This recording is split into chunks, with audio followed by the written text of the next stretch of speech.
Жетінші ақпан білім ордамызда латын қарпіне негізделген ұлттық әліпби кабинеті ашылды. Бұл орын жаңа әліпбиді үйреніп, жазу емлесінің ережелерін түсіндіруге, әдістемелік көмек көрсетіп, қажетті шараларды жүзеге асыруға мүмкіндік береді.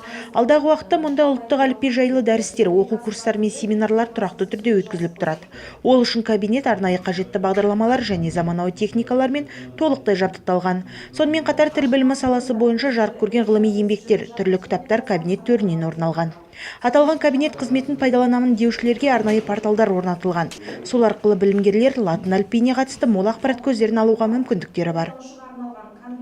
Негізгі мақсат осы облысымыздағы бірегей университет ретінде үлкен ұжым қызмет атқаратын ескере отыра 6000-ға жуық студентіміз бар, білімгерлеріміз, оның ішінде магистранттар, докторанттар бар. Солардың барлығы қазақ тілін тасымалдаушылар болғандықтан латын графикасын терең игерген, жаңағы грамматологияны білетін сауатты азаматтар болуын қамтамасыз етуіміз керек.